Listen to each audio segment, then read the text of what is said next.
Hello, nerds. In this video, Jason's going to show and explain the fundamentals of blending when it comes to painting your miniatures, both regular blending and wet blending. You're saying that you tried both methods to try to get a competition level blend, still ended up at the glaze and getting stuck. This will help everybody. Because in blending in general, one of the biggest problems that people have that can cause a little bit of anxiety on their own models is that their blends don't look as well as they think they should, right? Just don't look good. And first things first, they don't have to, right? Competition level pieces don't have to have smooth blends.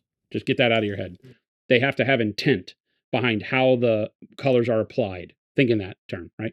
There are just going to be some judges that you're never going to please, is what I'm saying, right?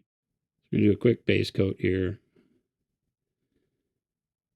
Now, you know me, I will cover the entire area with the base color, the shadow color. This will get you into situations where, like we mentioned before, your top colors might be less vibrant than you want them because they're having to paint over your dark base coat color. When I'm painting war dollies, this is the way I do it. All right, so the thing I'm going to do here is kind of like a glaze first coat, right? So, you know, wanting to be able to see through it a bit, right? So a little bit of moisture on the brush, and I'll just do this half and half blended up the surface. I'm not going to worry about the shape of the model much here. Okay, so the first thing we want to do is just kind of start pulling our color towards where we want it. Again, brushstroke is imperative. Make sure my brushstroke is going where I want to dump off the yellow ochre the most.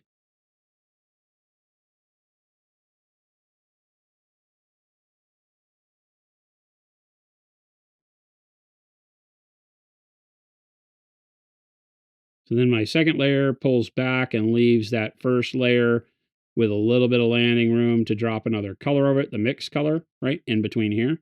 Because basically what you've done is, by doing it this way, you've started the mixed color already. You're just only getting the mixed color by the virtue of the paint being thin.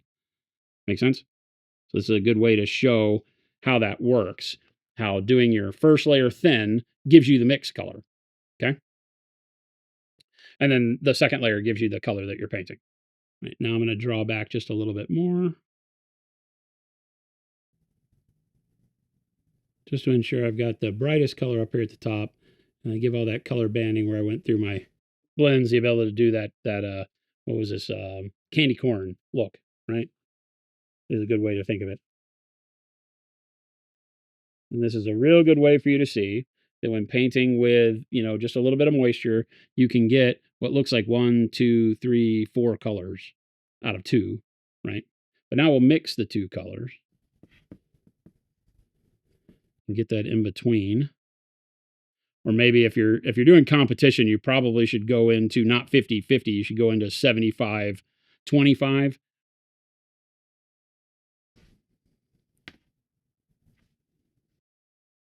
Something like that.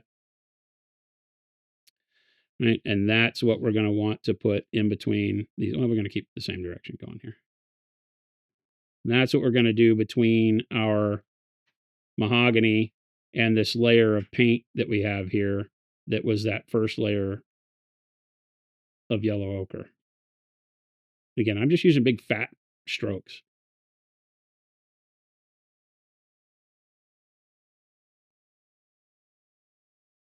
The more you feather this, the smoother you're going to be. But this will get across what you're trying to do. Okay. See how we're already getting rid of that blend? Still using that same 75-25 color, this kind of, I don't know what you'd call that, like dirt, right? Now I'm going to take that. I went down here and did it, right? So that it goes from mahogany to that color, and you almost can't see that transition up into this. Now I'm going to start right where you see the previous color in that roughness, and I'm going to bring it up further this time.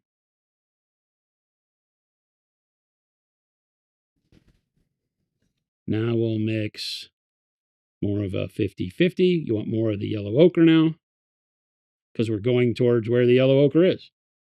Again, brush load of water is all I'm really doing here. Make sure it's fairly thin. Feels good. Get most of the material off. As you know, when you're glazing, make sure most of your material comes off.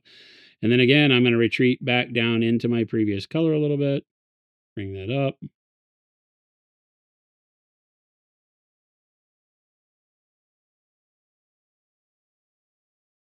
And then just keep adding more of this as we go.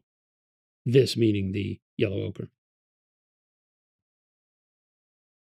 Now brighter.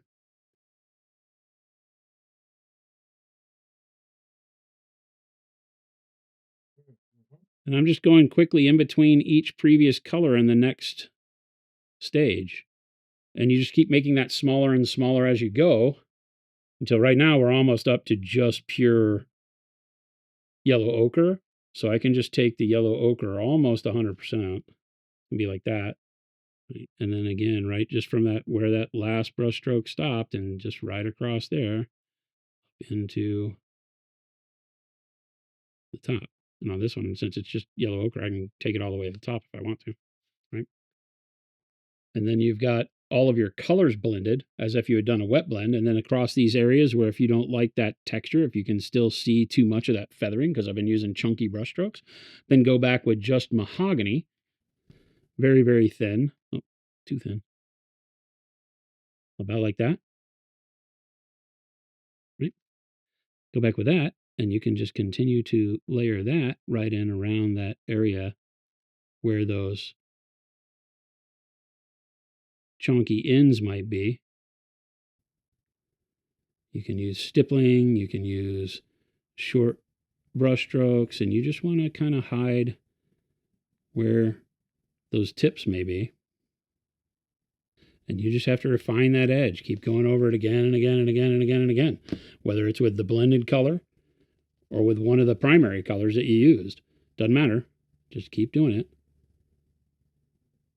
Building up color over the area that you're not happy with the way it looks. If you do big broad strokes, and if I were to take this mahogany and drag it all the way up here, I'm probably not going to be happy with that. So I want to keep it just in the area, and I want to pull both directions into that area, maybe from up above, down below, back this way.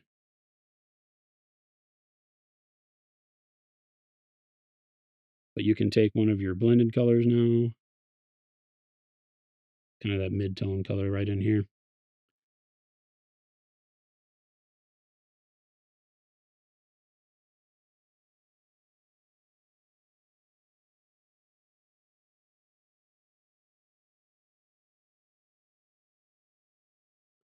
The brighter color right on top.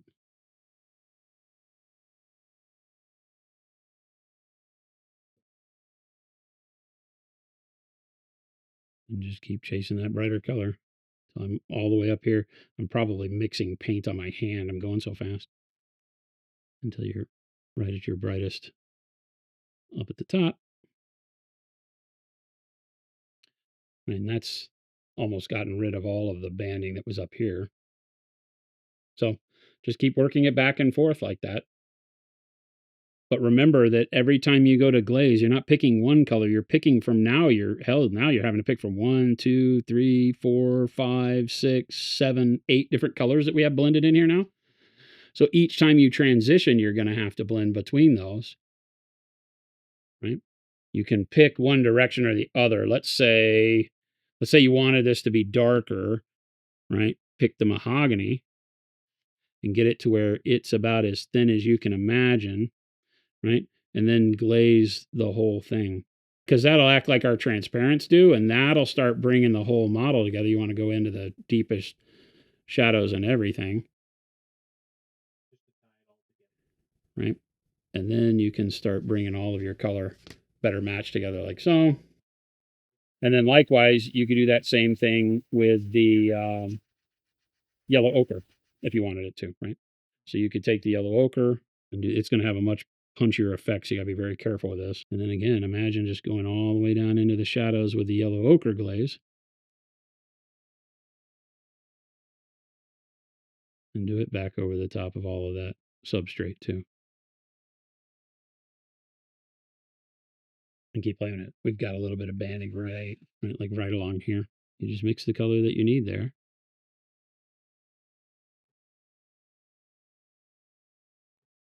And stretch across that area right where you see that rough.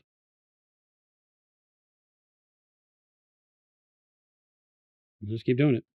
And now how smooth you want it. You could be doing this for hours on every area.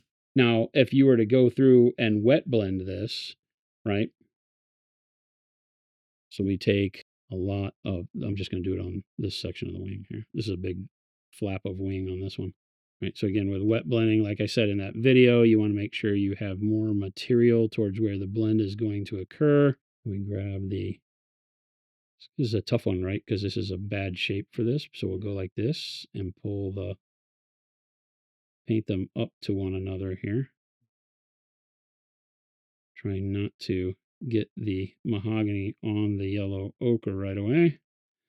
Right? And then taking that yellow ochre and kind of pushing it down into the mahogany as far as you want. Back here too, and then bring that up.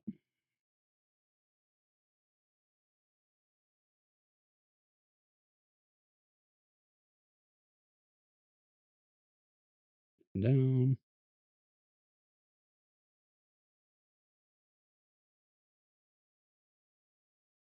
Right, so you can get a much smoother blend straight out of the gates that way, which is why I was asking, because these are two totally different ways of painting. But this is tougher to figure out where you want your blended spot to be. So see here, once it's all dry, I've got the mahogany maybe pulled up a little too high, right?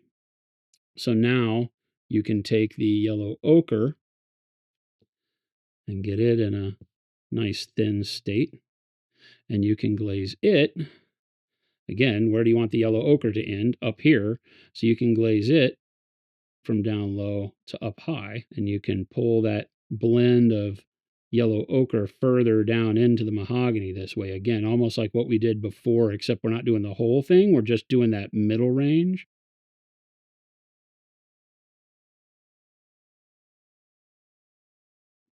And that pulls the yellow ochre blend down a little bit. But you're always glazing up to the middle ochre, not down on this. Right. So that, but I will tell you, the hardest part of this is the blending part, because you see how this was not a big open shape. This was a weird, bat shape. And so how are you going to, you have to get really good to determine, I want the yellow to come down to here and start blending from here to here, right? And then the mahogany back the other way. You've got to pick where you want that color banding to be and get really good at applying it that way so that you can make it work where you want. Otherwise, you're putting too much paint on to continue to reblend it to force it back and forth.